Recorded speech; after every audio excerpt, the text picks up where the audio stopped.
welcome to Stock Market Today. You have Alyssa Corum here, and I'm joined by Justin Nielsen. And it was a strong day in the market. We're going to be taking a look, of course, at the major indexes, and Justin is going to give us a preview of the stocks that we're going to be analyzing. Hey, Justin. Hey, how you doing? So the theme of today is going to be these bounces off the 50-day line. So we're going to take a look at ASML, Dollar General, and Microsoft. Perfect. And first, a look at the NASDAQ, a strong day for the tech-heavy index, closing up 2.1%, while the S&P 500 gained 1.4%, very close to new all-time highs there for that key index. We also had the Dow up about 1.1% for the day. So Justin, so far this week, up until today, it's really been a story of rotation, but we did see a bit of strength coming back into tech, and the NASDAQ having a very nice day today. Absolutely. And hey, I'll be the first to say that I thought, based on the action that we were seeing in the NASDAQ, it looked like a little bit of a character change. I expected more weakness, but this just kind of goes to show you have to be flexible. And, when the market changes, you've got to change with it. So I certainly could have planted my flag and said, you know what, it's going down, at least a little bit more. But you know what? Then I would have been missing out on money to be made today. So rather than, try and stick to my guns, I just shift with the market and say, okay, you know what, that decision was wrong. Let me do some repurchasing. Maybe I'm buying some stuff back at a higher price, but you know what, that's better than missing out on the opportunities. And if we flip over to the S&P 500, that's kind of also just shown by the fact that it had that downside reversal yesterday. Outside day, that means that the high is higher than the previous day's high, the low is lower than the previous day's low, and the low close in the range, that usually signals weakness to come, and that's just not what happened. Now you had, of course, Tesla 5-for-1 split. Some more companies are doing that now. It was kind of not cool to do for a long time, but maybe it's something that is becoming a trend.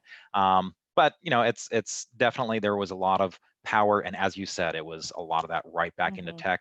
So maybe the rotation was very short-lived.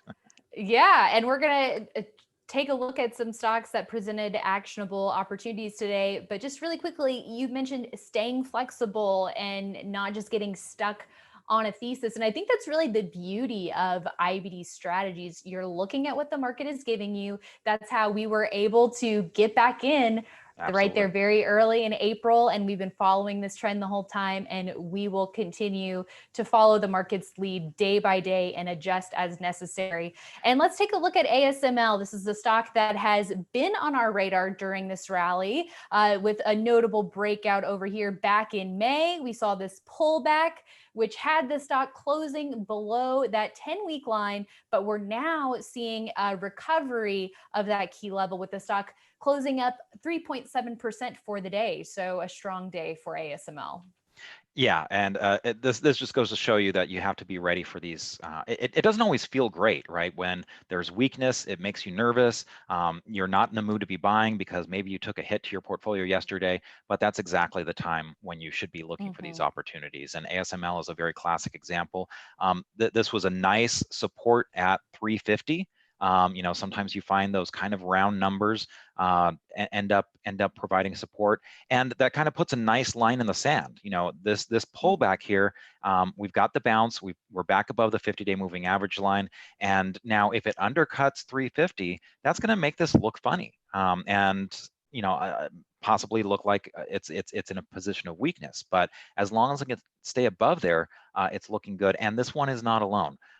Mike Webster and I, we were going through a number of ideas for Swing Trader, and it kept on coming back to chip after chip after chip. Now, we ended up putting SMH on, which is the VanEck Vector Semiconductor ETF, just to kind of play the whole space. But you had a lot of chips that were in a very similar position with those bounces off of key support levels. Yeah, and I mean, you can really see it when you're looking at the NASDAQ or the Qs, but even here, these bounces off of the 21-day providing some really nice buying opportunities. And although this time we didn't quite get down to the 21-day, yeah, exactly. I guess it was close enough. Well, regardless if it gets down to the level you expect, if it starts moving back up, you've got to kind of adjust. Again, it comes back to staying flexible. And, there was no better person that was able to do that than, Bill O'Neill himself, the founder of Investors Business Daily. I mean, I watched him do that time after time in the 15 years that I worked for him. Yes. All right. And Dollar General also perking up here with a pretty strong gain today, up 3%. And it formed this nice tight base here, and it's been finding support at the 50-day line the whole way. And it's now seeing a nice bounce from that level too. So, you have those situations where you're kind of pulling back to the 50-day line, and sometimes those can be violent. I mean, Mhm. ASML was a nice orderly pullback, but in the case of Dollar General, that was just kind of flat action, as you mentioned. I mean, this was a flat base, correct no more than 7% at any, at its worst, and it just kind of flattened out and let the 50-day moving average line rise up to meet it. And so that's kind of Mhm. another way where you can get those bounces off the 50-day.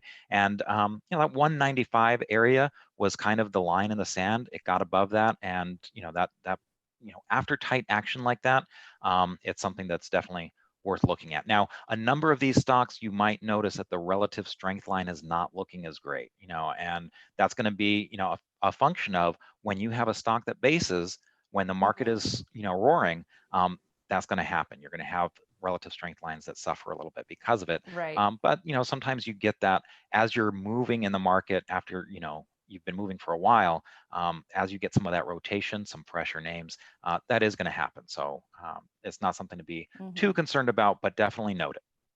Yeah, but we've been keeping tabs on this one here on this show, as well as IBD Live, saying that this is one of those slower, pokier stocks. So while, day after day, you may not see as big of a payoff, it's going to be a steadier performer. And And, at least that's what it's shaping up to And be and to right that now. end, you might just pull up a monthly chart on this one because this Yeah. is on our long-term leaders portfolio list, and you can see why. You look at the daily, and again, you might just think, oh, this is too slow. It looks like paint drying. But look at what it's done over the last few years. I mean, that's a very healthy gain, and not much in the way of corrections to shake you out. I mean, granted, this 2020 correction was a rough Hmm. one, but other than that, it's been a very nice orderly move on that monthly chart. Yes.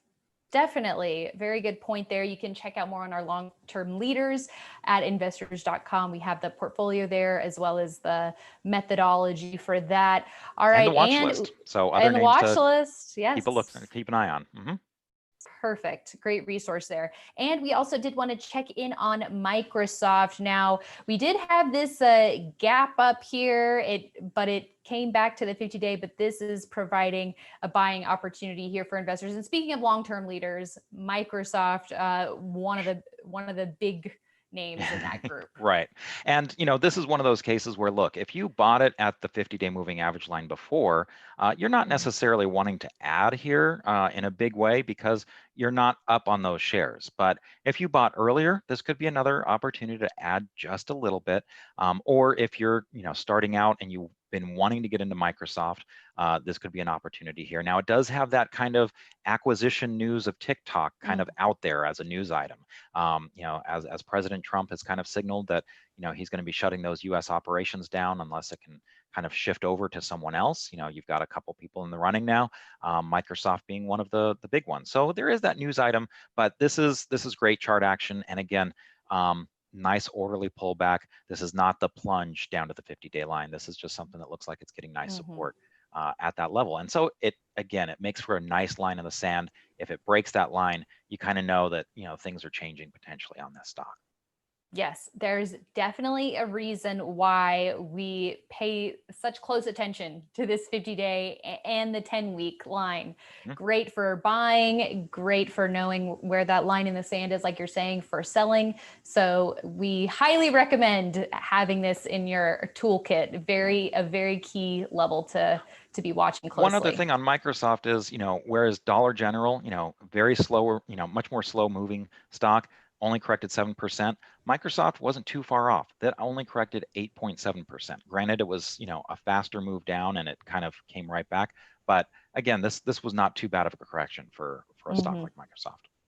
Very good point, Justin. All right, everyone. Thanks for joining us today. And you can be sure the conversation will continue tomorrow morning on IBD Live. I mean, this morning, we were pointing out how key of a day it was looking to be, and with these fresh buying opportunities, the market can change very quickly, and we are there to help guide you and give you that experience. Our experience team able to help you know where to focus in And this now we're market. starting your day off with some nice music too. So Yeah, exactly. So join us over at investors.com/IBD live. And that's it for today. We'll see you right back here tomorrow.